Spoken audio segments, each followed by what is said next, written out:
সুপ্রিয় শিক্ষার্থীবৃন্দ,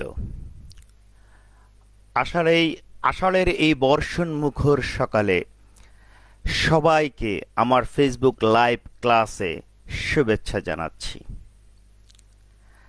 আমি Mohammad Mahbub Alam, instructor English, Khulna polytechnic institute.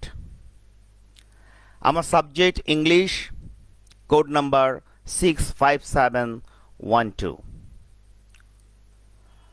আজকের টপিক অ্যাফার্মেটিভ টু নেগেটিভ, অর্থাৎ অ্যাফার্মেটিভ এবং নেগেটিভ সেন্টেন্সেস পার্ট 1। সুপ্রিয় শিক্ষার্থীবৃন্দ, তোমরা কেমন আছো? আশা করি ভালো আছো। প্রমথ চৌধুরীর একটি কথা দিয়ে আজকে শুরু করতে চাই। প্রমথ চৌধুরী বলেছিলেন, আমরা ভাবি দেশে যত ছেলে পাশ হচ্ছে তত শিক্ষার বিস্তার হচ্ছে। পাশ করা ও শিক্ষিত হওয়া যে এক বস্তু নয়, এ সত্য স্বীকার করতে আমরা কুণ্ঠিত হই। অর্থাৎ প্রমথ চৌধুরী বোঝাতে চেয়েছেন শুধু পাশ নয়, শিখতে হবে। অর্থাৎ পাশ করার সাথে সাথে সঠিকভাবে একটি জিনিস শিখে তারপরে বেরোতে হবে। আশা করি প্রমথ চৌধুরীর কথাটি তোমরা বুঝতে পেরেছ। অর্থাৎ ভালো করে শিখতে হবে। আর ভালো করে একটি কথা শিখতে গেলে, ভালো করে একটি লেসন শিখতে গেলে আমাদেরকে মনোযোগী হতে হবে। মনোযোগ দিয়ে আমাদেরকে শিক্ষকের কথাগুলি শুনতে হবে। আমি যেটা পড়াচ্ছি বা পড়াবো সেটা যে তোমাদের শেখাবো এরকম মানসিকতা কিন্তু আমার নেই। আমি চাচ্ছি তোমাদের সাথে কিছু আলাপ আলোচনা করব। আলাপ আলোচনার মধ্য দিয়েই আমরা একটি লেসনের গুরুত্বপূর্ণ জিনিস শিখে ফেলতে পারবো বলে আশা করছি। তোমরা স্ক্রিনে দেখতে পাচ্ছ আমি পার্ট 1 লিখেছি। পার্ট 1 লিখবার উদ্দেশ্য হচ্ছে অ্যাফার্মেটিভ থেকে নেগেটিভ করতে গেলে প্রাথমিক যে ছোট্ট নিয়মটি রয়েছে, একেবারে প্রাথমিক, সেটি নিয়ে আমি আজকে আলোচনা করব। আর এরপরে পরবর্তী ক্লাসে আমি বিস্তারিতভাবে কিভাবে অ্যাফার্মেটিভ থেকে নেগেটিভ করা যায় এবং অ্যাফার্মেটিভ থেকে নেগেটিভ করার যে নিয়মগুলো সেগুলো বিস্তারিতভাবে আলোচনা করব পরবর্তী ক্লাসে। কারণ একটি ক্লাসে এই অল্প সময়ের মধ্যে এগুলো আলোচনা করা সম্ভব নয়। তবে আজকে যে বিষয়টি আলোচনা করব আশা করি তোমরা বুঝতে পারবে। অত্যন্ত সহজ করে, ছোট করে আমি আলোচনাটি তোমাদের সামনে উপস্থাপন করব। তাহলে পার্ট 1 দিয়ে আমরা শুরু করি। আজকে এই ক্লাসের পরে তোমরা যে বিষয়গুলি জানতে পারবে সেটি একটু তোমাদেরকে আমি জানাতে চাচ্ছি।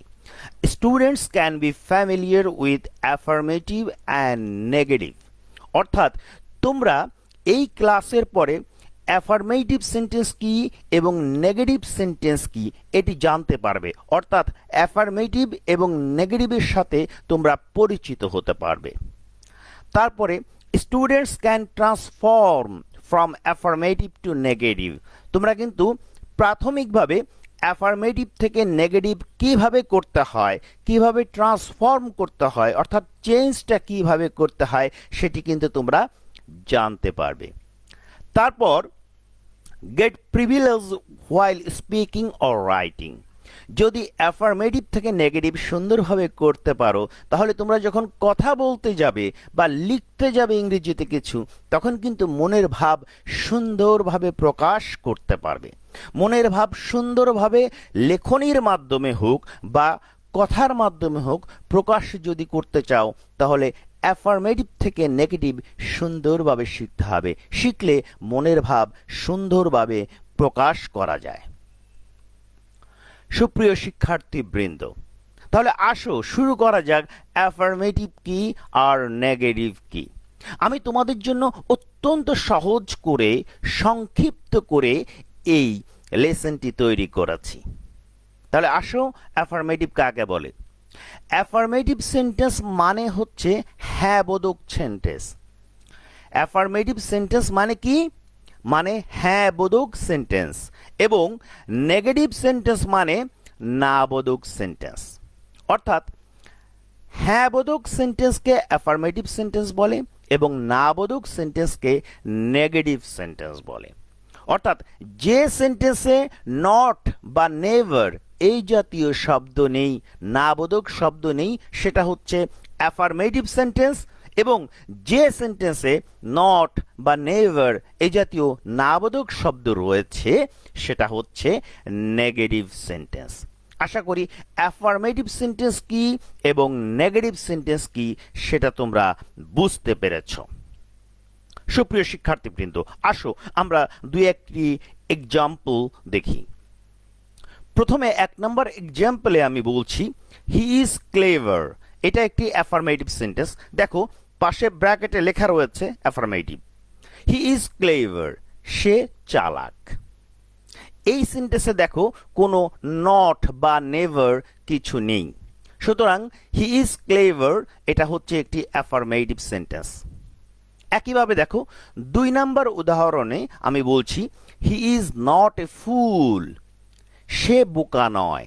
দেখো হি ইজ নট, এখানে একটি নট এই নেগেটিভ শব্দটি রয়েছে, তাহলে হি ইজ নট এ ফুল, সে বোকা নয়, এটি একটি নেগেটিভ সেন্টেন্স। একইভাবে 3 নম্বরে only Allah can help us, একমাত্র আল্লাহ আমাদেরকে সাহায্য করতে পারেন। এই সেন্টেন্সে দেখো কোনো নেগেটিভ সেন্টেন্স ওয়ার্ড নেই, কোনো নট বা নেভার কিছু নেই, এটি অ্যাফার্মেটিভ সেন্টেন্স।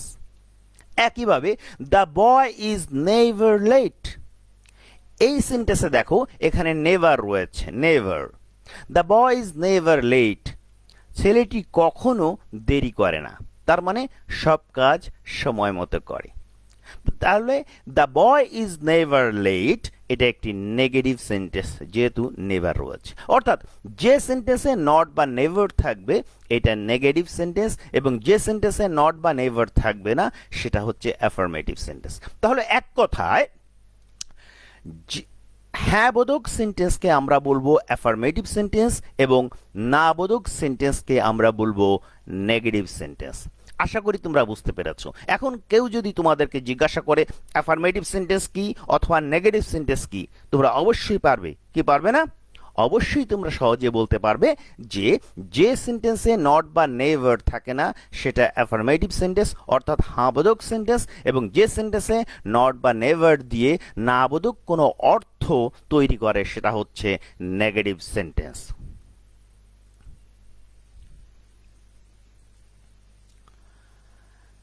এখন আমরা অ্যাফার্মেটিভ থেকে নেগেটিভ কিভাবে করা যায় সেটা নিয়ে আলোচনা করব। এটা অত্যন্ত প্রাথমিক একটি আলোচনা।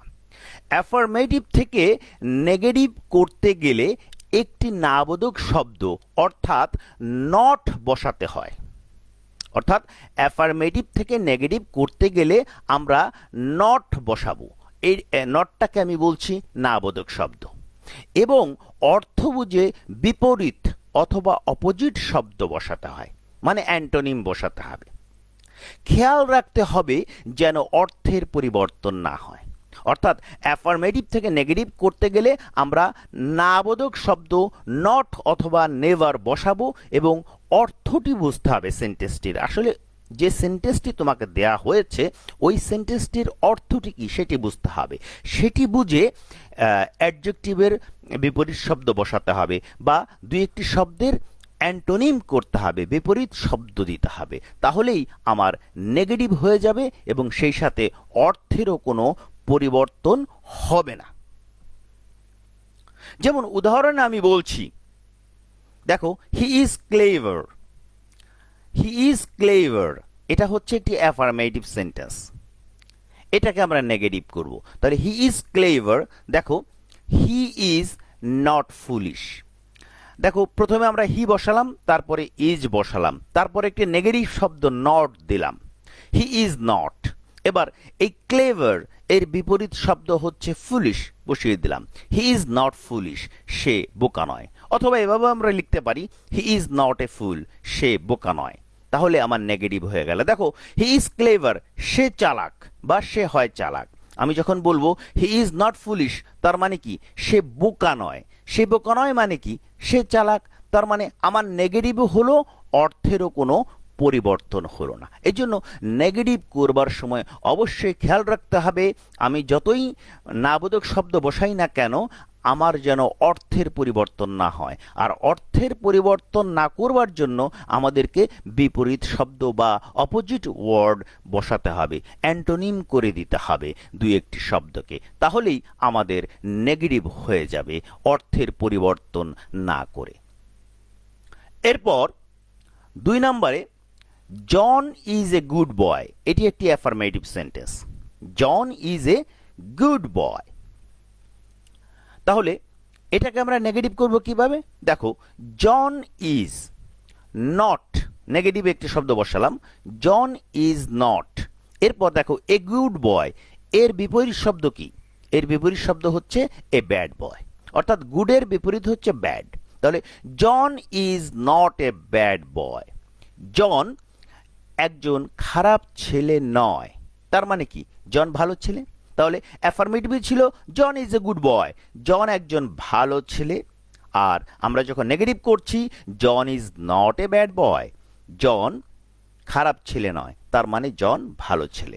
আমার নেগেটিভ হলো, অর্থেরও কোনো পরিবর্তন হলো না। একইভাবে আমরা চলে যাব 3 নম্বর এক্সাম্পলে। হি ড্র্যাঙ্ক এ লিটল ওয়াটার, সে সামান্য পানি পান করেছিল বা অল্প পানি পান করেছিল। আমরা এতক্ষণ বলেছি দেখো নট বা নেগেটিভ শব্দ বসাতে হবে।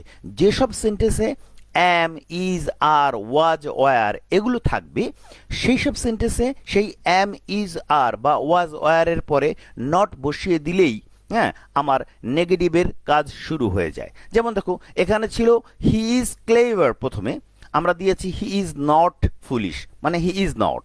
একইভাবে জন ইজ এ গুড বয়, আমরা বলছি জন ইজ নট, তারপরে এ ব্যাড বয় বলেছি। অর্থাৎ অ্যাম, ইজ, আর, ওয়াজ, ওয়ার থাকলে তারপরে নট বসালেই আমার নেগেটিভের কাজ শুরু হয়ে যায়। কিন্তু যদি সেন্টেন্সে অ্যাম, ইজ, আর, ওয়াজ, ওয়ার না থাকে, অর্থাৎ সেন্টেন্সটি যদি পাস্ট ইনডিফিনিট টেন্স অথবা প্রেজেন্ট ইনডিফিনিট টেন্স হয়, তখন কি করব? অর্থাৎ সাবজেক্টের পরে যদি অ্যাম, ইজ, আর না থেকে মূল ভার্ব থাকে, তখন কি করব? তখন আমাদেরকে দেখতে হবে সেন্টেন্সটি কি প্রেজেন্ট ইনডিফিনিট টেন্স না পাস্ট ইনডিফিনিট টেন্স। যদি পাস্ট ইনডিফিনিট টেন্স হয় তাহলে আমরা নেগেটিভ শব্দ বসাবো ডিড নট। আর যদি প্রেজেন্ট ইনডিফিনিট টেন্স হয় তাহলে আমরা বসাবো ডু নট অথবা ডাজ নট সাবজেক্ট অনুসারে। সাবজেক্টটি যদি থার্ড পারসন সিঙ্গুলার নাম্বার হয় তাহলে বসাবো ডাজ নট, আর যদি ফার্স্ট পারসন অর্থাৎ ফার্স্ট পারসন হয় বা সেকেন্ড পারসন হয় বা থার্ড পারসন প্লুরাল নাম্বার হয় তখন আমরা বসাবো ডু নট। তাহলে দেখি এখানে আমরা কি বসাতে পারি। দেখো হি ড্র্যাঙ্ক এ লিটল ওয়াটার, এটা হচ্ছে একটি পাস্ট ইনডিফিনিট টেন্স, কারণ সাবজেক্ট হচ্ছে হি, তারপর ড্র্যাঙ্ক মূল ভার্বের পাস্ট ফর্ম, তাহলে এটা পাস্ট ইনডিফিনিট টেন্স। তোমাদেরকে আমি টেন্স করিয়েছি, টেন্সের গঠন করিয়েছি, তোমাদের মনে পড়বে। তাহলে he drank past indefinite tense, তাহলে পাস্ট ইনডিফিনিট টেন্স হলে আমাদেরকে নেগেটিভ শব্দ কি বসাতে হবে? Did not. এই জন্য দেখো আমরা বসিয়েছি হি ডিড নট। আর ডিড নট বসালে, ডিড বসালে বা যদি আমরা কোনো সেন্টেন্সকে নেগেটিভ করি তখন ডিড নট বসাই আর ডাজ নট বসাই, তখন মূল ভার্বটি যদি পাস্ট ফর্ম থাকে সেটাকে প্রেজেন্ট করে দিতে হয়, এটাই নিয়ম। এই জন্য ড্র্যাঙ্ক এটা হচ্ছে পাস্ট ফর্ম, এটাকে আমরা ড্রিঙ্ক প্রেজেন্ট ফর্ম করে দিলাম। হি ডিড নট ড্রিঙ্ক, নেগেটিভটা কিন্তু হয়ে যাচ্ছে। দেখো হি ডিড নট ড্র্যাঙ্ককে আমরা ড্রিঙ্ক করে দিলাম। ডিড বা ডিড নট বসালে মূল ভার্বটি সবসময় এখানে প্রেজেন্ট ফর্ম হয়। কি মনে থাকবে তো? অবশ্যই মনে থাকবে। যদি মনোযোগ থাকে তোমাদের অবশ্যই মনে থাকবে, আর আমার মনে হয় তোমাদের মনোযোগ রয়েছে। তাহলে হি ডিড নট ড্রিঙ্ক। এবার এখানে রয়েছে এ লিটল ওয়াটার, লিটলের বিপরীত শব্দ কি? মাছ। তাহলে he did not drink much water, সে প্রচুর পানি পান করেনি বা সে বেশি পানি পান করেনি, তার মানে কি? সে অল্প পানি পান করেছিল। তাহলে আমার he drank a little water এটা হচ্ছে affirmative, and he did not drink much water, সে বেশি পানি পান করেনি। তার মানে এটা নেগেটিভে হলো, আমার অর্থটিও ঠিক থাকলো। সে বেশি পানি পান করেনি, তার মানে সে অল্প পানি পান করেছে। আশা করি তোমরা বুঝতে পেরেছো। He drank a little water, he did not drink much water হয়ে গেল আমার নেগেটিভ। তাহলে প্রথম থেকে আবার বলি, he is clever, he is not foolish. John is a good boy, John is not a bad boy. He drank a little water, he did not drink much water. আশা করি তোমরা বুঝতে পেরেছ। আমাদের নেগেটিভও হলো, অর্থেরও কোনো পরিবর্তন হলো না। এরপর প্রিয় শিক্ষার্থীবৃন্দ, যেখানে বিপরীত শব্দ বসানো যাবে না, অর্থাৎ অনেক সময় বিপরীত শব্দ খুঁজে পাওয়া যায় না বা খেয়ালে আসে না, বা সঠিকভাবে বিপরীত শব্দ বসালে সুন্দর হয় না, সেক্ষেত্রে আমরা কি করব? সেক্ষেত্রে আমরা ইন্টারগেটিভ অর্থাৎ নেগেটিভ ইন্টারগেটিভ করে দেব। যেখানে আমরা বিপরীত শব্দ সঠিকভাবে বসাতে পারবো না, সেখানে ওই সেন্টেন্সটিকে যদি আমরা ইন্টারগেটিভ করে দিই এবং নট লাগিয়ে দিই, অর্থাৎ এটাকে নেগেটিভ ইন্টারগেটিভ বলে, তাহলেই কিন্তু আমার নেগেটিভ হয়ে গেল। যেমন এক্সাম্পলে আমি বলছি, smoking is dangerous for health. Smoking স্বাস্থ্যের জন্য ক্ষতিকর। এটা হচ্ছে একটি অ্যাফার্মেটিভ সেন্টেন্স। এটাকে যদি আমরা নেগেটিভ করি এইভাবে, যে এই ইজটাকে আগে নিয়ে আসবো, ইজটাকে আগে আনলে আমার ইন্টারগেটিভ হয়ে গেল। ইজটা আগে আনলাম, সেই সাথে নট লাগিয়ে দিলাম, ইজ নট অথবা ইজেন্ট। ইজ নট আর ইজেন্ট একই কথা। তাহলে ইজ দিলাম, তারপর নট দিলাম। Isn't smoking dangerous for health. Isn't smoking dangerous for health. Smoking স্বাস্থ্যের জন্য কি ক্ষতিকর নয়? তার মানে কি স্মোকিং স্বাস্থ্যের জন্য ক্ষতিকর। তাহলে ইন্টারগেটিভ হলেও আমার কিন্তু নেগেটিভ হয়ে গেল। এইভাবেও নেগেটিভ করা যায়। এই জন্য খেয়াল রাখতে হবে, যেখানে আমি বিপরীত শব্দ বসাতে পারবো, নাবোধক শব্দ বসানোর পরে সেখানে আমি বিপরীত শব্দ বসিয়ে দিব। যেখানে বিপরীত শব্দ আমি খুঁজে পাবো না, মনে পড়বে না, বা বসানো জটিল হয়ে যাবে, সেই সব ক্ষেত্রে আমি কি করব? ইন্টারগেটিভ করে দেব এবং তার সাথে একটি নাবোধক শব্দ নট বসিয়ে দেব। এই জন্য আমরা smoking is dangerous for health, এটাকে আমরা করেছি is not smoking dangerous for health. আমার নেগেটিভ হয়ে গেল। তার মানে দেখতে হবে যে নেগেটিভ করার সময় যেন অর্থের পরিবর্তন না হয়। যে কথাটি আমি একটু আগেও তোমাদেরকে বলেছি, অনেকবার এই সময়ের মধ্যে কিন্তু বলে ফেলেছি, যে নেগেটিভ করার সময় যেন অর্থের পরিবর্তন না হয়। সেজন্যই আমরা কখনো বিপরীত শব্দ, আবার কখনো ইন্টারগেটিভ করে অ্যাফার্মেটিভকে নেগেটিভ করি। অর্থাৎ অনেক সময় বিপরীত শব্দ দিয়ে করতে হয়, অনেক সময় ইন্টারগেটিভ করে করতে হয়। এটা করতে করতে যখন অভিজ্ঞতা হয়ে যায়, তখন তুমি নিজেই বুঝতে পারবে যে এইটাকে কি আমি বিপরীত শব্দ দিয়ে করব, নাকি ইন্টারগেটিভ করে আমি নেগেটিভ করব। এই বোধটা, এই বুঝটা চলে আসবে প্র্যাকটিস করতে করতে। প্রিয় শিক্ষার্থীবৃন্দ, এখন আমি কিছু এক্সারসাইজ দিচ্ছি এবং এই এক্সারসাইজ কিন্তু আমি তোমাদেরকে করিয়ে দিব। অর্থাৎ এখানে আলোচনা করব, যাতে করে তোমরা নেগেটিভটা কিভাবে করতে হয় আরো সহজে তোমরা বুঝতে পারো। প্রথমে আমি বলছি 1 নম্বরে, he is honest. He is honest মানে কি? সে সৎ। হি ইজ অনেস্ট মানে সে সৎ। তাহলে এখানে যেহেতু ইজ আছে, আমি একটু আগে বলেছিলাম তোমাদেরকে, যে সেন্টেন্সে অ্যাম, ইজ আর, ওয়াজ, ওয়ার থাকবে, তার সিটে বসিয়ে তারপরে নেগেটিভ শব্দ বসাতে হয়। তাহলে হি ইজ অনেস্ট, সে সৎ। তো এটাকে যদি নেগেটিভ করতে হয়, তাহলে আমরা কি করব? প্রথমে হি ইজ বসালাম, তারপরে একটি নট বসালাম, হি ইজ নট। এরপরে দেখো অনেস্ট। অনেস্ট মানে কি? সৎ। তাহলে এর বিপরীত শব্দ কি? ডিসঅনেস্ট মানে অসৎ। তাহলে আমরা বলছি কি? হি ইজ নট ডিসঅনেস্ট, সে অসৎ নয়। তার মানে কি? সে সৎ। সে খারাপ নয় মানে কি? সে ভালো। তাহলে হি ইজ নট ডিসঅনেস্ট, সে অসৎ নয়, তার মানে সে সৎ। তাহলে হি ইজ নট ডিসঅনেস্ট বললে আমার নেগেটিভ হলো, অর্থেরও কোনো পরিবর্তন হলো না। এরপরে দেখো, Jerry refused the money. Jerry টাকা নিল না। রিফিউজ মানে নিতে অস্বীকার করা বা প্রত্যাখ্যান করা। তাহলে Jerry refused the money, Jerry টাকাটি নিল না। এটাকে যখন আমরা নেগেটিভ করব, দেখো এই সেন্টেন্সে কিন্তু এম ইজ আর ওয়াজ ওয়ার নেই, তার মানে এই সেন্টেন্সটি হয় প্রেজেন্ট ইনডেফিনিট না হলে পাস্ট ইনডেফিনিট। আমরা এখন দেখব সেন্টেন্সটি কোন টেন্স।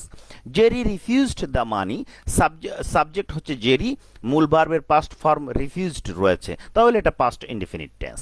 তাহলে এখানে হবে ডিড নট, নেগেটিভ শব্দ। তাহলে আসো প্রথমে আমরা জেরি বসালাম, তারপরে ডিড নট বসালাম। তাহলে জেরি ডিড নট। এবার দেখো রিফিউজ এর বিপরীত শব্দ কি? টেক। একটা হচ্ছে রিফিউজ মানে না নেওয়া, আর টেক মানে নেওয়া। তাহলে বিপরীত শব্দ আমরা টেক বসিয়ে দিলাম। Jerry did not take the money, Jerry টাকাটি নেয়নি। তার মানে জেরি রিফিউজড দ্য মানি এর অর্থ হচ্ছে জেরি টাকাটা প্রত্যাখ্যান করেছিল বা জেরি টাকাটা নেয়নি, একই কথা। আর যখনই আমরা নেগেটিভ করলাম Jerry did not take the money, Jerry টাকাটি নেয়নি, একই অর্থ হলো আমার নেগেটিভ হয়ে গেল। এরপরে 3 নম্বরে, the boy is always punctual, ছেলেটি সব সময় পাংচুয়াল। বা the girl is always punctual, এ কথাও আমরা বলতে পারি মেয়েটি সব সময় পাংচুয়াল। পাংচুয়াল মানে কি? পাংচুয়াল মানে হচ্ছে সময় মতো সঠিক সময় কাজ করা। মনে করো তোমার কলেজে যাবার সময় হচ্ছে সকাল 9টা, তুমি জাস্ট 9টায় কলেজে প্রতিদিন পৌঁছে যাও, তার মানে তুমি পাংচুয়াল, তোমার মধ্যে পাংচুয়ালিটি আছে। অর্থাৎ নিয়মিত সময় মতো যে কাজ করা সেটা হচ্ছে পাংচুয়ালিটি। তাহলে the boy is always punctual, ছেলেটি সব সময় পাংচুয়াল, সময়ানুবর্তী ছেলেটি, অর্থাৎ সময় মতো কাজ করে। তো এটাকে যদি আমি নেগেটিভ করি তাহলে কি আসে দেখো, দি বয় ইজ। এখন অলওয়েজের বিপরীত শব্দ হচ্ছে নেভার, যেখানে অলওয়েজ থাকবে এটাকে নেগেটিভ করতে হয় নেভার দিয়ে। আমি আগেই বলেছি নাবোধক শব্দ হচ্ছে নট, নেভার, এগুলো হচ্ছে নাবোধক শব্দ। তাহলে দ্য বয় ইজ নেভার আমরা দিলাম। এরপরে কি? পাংচুয়াল এর বিপরীত শব্দ হচ্ছে লেট। পাংচুয়াল মানে সময় মতো সব জায়গায় যাওয়া, সব কাজ করা বা হাজির থাকা, আর লেট মানে দেরি করে যাওয়া, দেরি করা সব কাজে। তাহলে পাংচুয়ালের বিপরীত হচ্ছে লেট। তাহলে the boy is never late, ছেলেটি কখনো দেরি করে না, তার মানে কি ছেলেটি সব সময় পাংচুয়াল। তাহলে আমার নেগেটিভও হলো, আমার অর্থেরও কোনো পরিবর্তন হলো না। আশা করি তোমরা বুঝতে পারছো এবং আমি বিশ্বাস করি তোমরা আমার কথা শুনতেও পারছো। তবে একটু প্র্যাকটিস করতে হবে। এই জন্য কি করবে? এই জন্য skills.gov.bd-তে বেশি বেশি করে ভিজিট করবে, এই ভিডিওটি দেখবে, এগুলো খাতায় লিখবে, লিখে প্র্যাকটিস করবে। প্র্যাকটিস করলেই কিন্তু এই জিনিসগুলো তোমাদের মধ্যে ঢুকে যাবে। এর পরের উদাহরণ হচ্ছে দ্য বয় রাইটস ফাস্ট, ছেলেটি দ্রুত লেখে। তাহলে এই সেন্টেন্সটি হচ্ছে প্রেজেন্ট ইনডিফিনিট টেন্স। দেখো দি বয় সাবজেক্ট, তারপরে মূল ভার্বের প্রেজেন্ট ফর্ম রয়েছে, তাহলে এটা হচ্ছে প্রেজেন্ট ইনডিফিনিট টেন্স। তাহলে প্রেজেন্ট ইনডিফিনিট টেন্স হলে আমরা ডু নট অথবা ডাজ নট বসাবো সাবজেক্ট অনুসারে।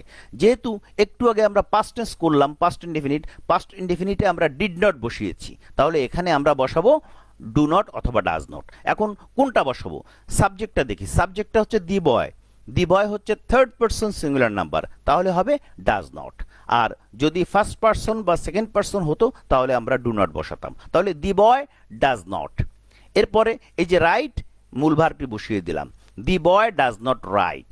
এখানে যে ইএস, এই যে এস আছে, এসটা আমরা তুলে দেব। যদি ডাজ নট ইউজ করা হয় তাহলে এখানে এই মূল ভার্ব থেকে এসটা উঠে যায়, এটা আমি টেন্সের সময় তোমাদেরকে বলেছি। যেহেতু এখানে ডাজ আছে এই জন্য রাইটসের এসটা উঠে যাবে, শুধু রাইট বসবে। The boy does not write slowly, ছেলেটি ধীরে ধীরে লেখে না। The boy does not write slowly, ছেলেটি স্লো লেখে না, অর্থাৎ ধীরে লেখে না, তার মানে কি ছেলেটি দ্রুত লেখে। এই যে ফার্স্টের বিপরীত শব্দ হচ্ছে স্লোলি, তাহলে আমার এটা নেগেটিভ হয়ে গেল। একইভাবে John goes to school every day, John প্রতিদিন স্কুলে যায়। এটাকে আমরা ইন্টারগেটিভ করে নেগেটিভ করতে পারি, যেমন does not John go to school every day, John কি প্রতিদিন স্কুলে যায় না? আমরা যখনই বলবো জন কি প্রতিদিন স্কুলে যায় না, তার মানে জন প্রতিদিন স্কুলে যায়, তাহলে আমার নেগেটিভ হয়ে গেল, আমার অর্থটিও ঠিক থাকলো। তাহলে John goes to school everyday, doesn't John go to school everyday হয়ে গেল আমাদের নেগেটিভ। এরপরে the earth is moving round the sun. পৃথিবী সূর্যের চারদিকে ঘুরছে, এরকম একটা সেন্টেন্স। তাহলে এটাকে দেখো, এটাকেও আমরা নেগেটিভ ইন্টারগেটিভ করে দেবো। প্রথমে যে ইজটি আগে নিয়ে আসলাম, তারপর একটা নেগেটিভ শব্দ নট বসালাম। ইজন্ট মানে ইজ নট, তাহলে ইজন্ট, এরপর the earth moving round the sun. Isn't the earth moving round the sun? পৃথিবী কি সূর্যের চারদিক ঘুরছে না? যখনই আমি বলবো পৃথিবী কি সূর্যের চারদিকে ঘুরছে না, তার মানে কি পৃথিবী সূর্যের চারদিকে ঘুরছে। আমার নেগেটিভও হলো, অর্থ ঠিক থাকলো। এরপরে I need a little water. আমার অল্প পানি প্রয়োজন বা সামান্য পানি প্রয়োজন। এটা কোন টেন্স দেখি? আই নিড, এটা হচ্ছে প্রেজেন্ট ইনডেফিনিট টেন্স। তাহলে কি হবে? ডু নট অথবা ডাজ নট। কিন্তু যেহেতু সাবজেক্টটি ফার্স্ট পারসন আছে, সেহেতু আমরা ডু নট বসাবো। প্রথমে বসালাম আই, তারপরে ডু নট নেগেটিভ শব্দ, এরপরে মূল ভার্ব নিড যা আছে তাই বসে গেল। I do not need. এবার দেখো লিটিল, লিটিলের বিপরীত শব্দ কি? মাছ। তাহলে I do not need much water. আমার প্রচুর পানির প্রয়োজন নেই। I need a little water মানে আমার অল্প পানি দরকার। আর আমি যখন বলবো I do not need much water, আমার বেশি পানি দরকার নেই, তার মানে আমার অল্প পানি দরকার। তাহলে দেখো, আমরা বিপরীত শব্দ দিয়ে নেগেটিভ শব্দ ব্যবহার করে এবং বিপরীত শব্দ ব্যবহার করে আমরা নেগেটিভ করতে পারছি, আবার নেগেটিভ শব্দ এবং ইন্টারগেটিভ করেও আমরা নেগেটিভ করতে পারছি অর্থের পরিবর্তন না করে। তার মানে কি? তার মানে হচ্ছে অর্থের প্রতি গুরুত্ব দিতে হবে। একটি সেন্টেন্স দেখে বুঝতে হবে কি বলতে চাচ্ছে, সেটার উপর বেসিস করে আমরা নেগেটিভ করব অর্থের পরিবর্তন না করে। এই নিয়ম ফলো করে তাহলে আমাদের নেগেটিভ হয়ে যাবে। আশা করি তোমরা কিভাবে নেগেটিভ করবে এবং করতে হয় সেটা বুঝতে পেরেছো এবং আমার ম্যাজেস্টিও পেয়েছো। তবে আবারও সেই একই কথা বলি, প্র্যাকটিস করতে হবে। একই ঢোল কিন্তু আমি প্রতিদিন পিটাই, প্র্যাকটিস প্র্যাকটিস অ্যান্ড প্র্যাকটিস। আমার মনে হয় এই কথাটা শুনতে শুনতে তোমরা বিরক্ত হয়ে গেছো। তোমরা বিরক্ত হলেও হতে পারো, যতই বিরক্ত হও এই কথাটি কিন্তু আমি বলবো, কারণ গ্রামারে যদি তুমি প্র্যাকটিস না করো তাহলে কিন্তু সবই ভুলে যাবে। এখন আমি বুঝিয়ে দিলাম, মনে হচ্ছে যে সব বুঝতে পেরেছো, সবই বুঝতে পেরেছি, কোনো সমস্যা নেই, কিন্তু প্র্যাকটিস করবা না, 2-4 দিন পরে দেখবা ভুলে গেছো। এটাই হচ্ছে গ্রামারের সমস্যা। এই জন্য গ্রামার করতে গেলে কি করতে হয়? প্র্যাকটিস করতে হয়। এর জন্য আমি বলি practice practice and practice, because practice makes a man perfect. দেখো হজরত আলী কি বলেছেন, তুমি যতই শিক্ষা লাভ করো না কেন, সব সময় মনে রাখবে তোমার আরো অনেক শিখবার বিষয় রয়েছে। অর্থাৎ যতই তুমি শেখো তোমার আরো বেশি শেখার বিষয় রয়েছে। সেই জন্য কি করতে হয়? প্র্যাকটিস করতে হয়, অনুশীলন করতে হয়। যতই তুমি অনুশীলন করবে ততই মনে হবে তুমি আরো নতুন নতুন নতুন নতুন জিনিস শিখছো। এজন্য নতুন নতুন জিনিস শিখতে গেলে এবং ভালো করে আত্মস্থ করতে গেলে তোমাকে অবশ্যই প্র্যাকটিস করতে হবে। তোমরা বিরক্ত হয়েও না, প্র্যাকটিসের কথা বলছি, একটু প্র্যাকটিস করো। skills.gov.bd তে ভিজিট করে ভিডিওটি বারবার দেখো, দেখে খাতায় নোট ডাউন করো এবং ভালো করে একটু দেখো। আমার বিশ্বাস তোমরা ক্লিয়ারলি বুঝতে পারবে এবং তোমরা অ্যাফার্মেটিভ থেকে নেগেটিভ অর্থের পরিবর্তন না করে চমৎকার করে করতে পারবে। তোমাদেরকে ধন্যবাদ জানাতে চাই। আজকে সময় শেষ, বেশি কথা বলবো না, শুধু প্র্যাকটিস করবে এই কথাটি বলবো। তোমাদের সাথে আবারও কথা হবে পরবর্তী ক্লাসে, শিডিউল ডেটে, শিডিউল টাইমে। সে পর্যন্ত তোমরা সবাই ভালো থাকো, সবাই সুস্থ থাকো, সবাই ঘরের মধ্যে থাকো, এই কামনা করি। তাহলে আজকের মতো বিদায়, আল্লাহ হাফেজ।